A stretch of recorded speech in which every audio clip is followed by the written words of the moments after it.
change. I assume you like it. Is it better? How's it going to be better? Yeah, I mean, every relationship has an opportunity to thrive, and certainly, felt like I had a good one with Gabehart, and we had some good success, and I've won with all the crew chiefs I've ever been with, so I would suspect to be the same. Did you ask for the change, or did that come from the front office, and were you instrumental in choosing Chris Gayle? All right, start with one question first. Go ahead. Did you ask for the change? No. So, were you part of the decision making to choose Chris Gayle? I think he's been with the company for 20 years, and certainly, he knows all the tools that the teams use, and he's really just had rookie drivers for the most part in the course of his Cup career. So I think it's going to be a welcome change for him and welcome change for me to go out there and try to build a new relationship and obviously win a lot of races. So I think it probably was the easiest choice considering he was part of the program already. Were you surprised by the decision? Mm-hmm. Have you worked with Chris at all in the Xfinity Series? I'm sure I probably did. I think so. I mean, I'm probably sure, yeah. How do you go about kind of having some kumbaya with somebody before you start the season? I mean, are you going to have to spend more time at the shop? Or, I mean, how do you kind of do that? Or do you even need to develop some sort of a... Yeah, of course. I think the relationship between the two people certainly needs to be strong. And I think that I feel as though I can build one with just about anyone. And ultimately, results is what really matters in our series, and things are always great when results are good and you're winning, and you can win every single week. And that's something that I've had really over the last 5 years. So I think that it makes it easy as long as the performance is there. And so obviously, already had those conversations with Chris to kind of get the ball rolling, and we'll see where it goes from here. How do you reflect on the success that you were able to achieve with Chris Gabehart, and what are the emotions now that that era has ended? Yeah, I mean, I certainly very grateful for everything that he helped build with the 11 car, and certainly the success that we had. Happy for him and certainly his promotion, and I'm happy for JGR and hopefully what it will bring to everyone else. Why do you think that Chris Gabehart will be a great competition director? We know you loved him as a crew chief, but why do you think as a competition director he will help Joe Gibbs Racing? I think he's got a very good leadership style to him. I think that certainly, it probably, if you're soft, it's going to rub you the wrong way. I think if you're strong-minded and you are willing to take constructive criticism, I think he's a great leader as far as that's concerned. So generally speaking, I think he probably felt like there was changes that needed to happen within the team that he couldn't do from sitting in his crew chief seat. Are you hurt by this decision? Like, are you mad? Are you, because it seemed like you guys had such a good thing going. I mean, I certainly was shocked by it. That's all. Did he tell you? Did he call you in and say, "Listen, I want to do this. I need your support"? No. No? How did you hear about it?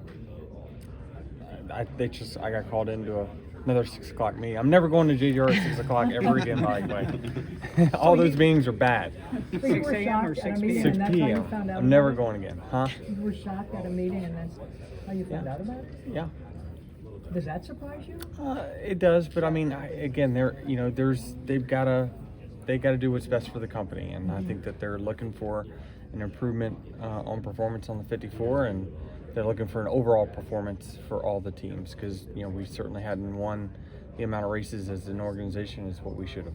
What will it take for Chris, because he's apparently not bringing his other crew guys with him, like he's assuming the 11 team, Yes. from what I understand. Yes. So is it going to be more the team guys adjusting to Chris, or Chris adjusting to the team, and how will that I think work? probably the team guys adjusting to Chris, if I had to guess, because certainly I'm very familiar with all the A team, and certainly the engineers. Our lead engineer has been with me now for lots of years. We had a new secondary engineer come in last year, so he'll be new. And then you'll have Chris Gayle that's new. But I think it's just what I like about Chris and what I've heard so far is that he's willing to adapt to the way me and Chris has done it, and also add his own flavor to it as well, which is good, because I think always new perspectives are always good. I know it's fresh, but what qualities in Chris Gayle do you feel like may benefit you going into next year? I mean, truthfully, I don't know him that well, so it's hard for me to really say. But I mean, he's been anytime JGR has an employee for 20 years, they believe in him. So I would say, I think he probably knows me more than I know him, truthfully. I think that the teams obviously all work together very closely, and when we debrief every Monday, and I'm giving advice on where we should steer this ship, he's taking notes, and so I think that it probably will bear fruits, quicker results than had I had to start over with someone younger and fresh. You think the tipping point was not having a car in the championship four? I'm not really sure. I just know in general we didn't win the amount of races that probably Joe expected us to, and at that point, I think that he's trying to show he's making changes to make that better. What about Riley made him the right guy for the third car at 2311? Well, there was a connection there, obviously, with Monsters and the support that they've given Riley. They've already been a partner of ours for quite some time. And truthfully, if you listen to my podcast over the last year and a half, I've been really high on Riley's growth. I think he's, certainly matured into, I can't say that I was hugely impressed with Riley his first year or two, but sometimes it just takes drivers a little bit longer. And when he took off, in my opinion, the last year has been wildly impressive to me, and it was enough for me to pull the trigger.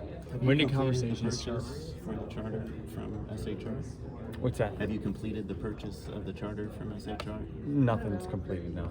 Do you know what could happen with that yet? I know I know all the options, but obviously can't run through them with it. When did conversations with Riley start?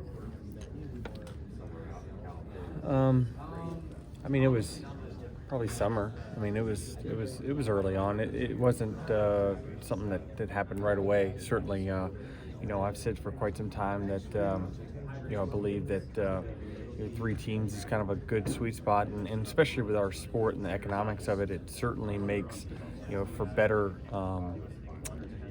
economics in your scaling to have 3. But yeah, it's been a process that's been going on for quite some time, and so months and months.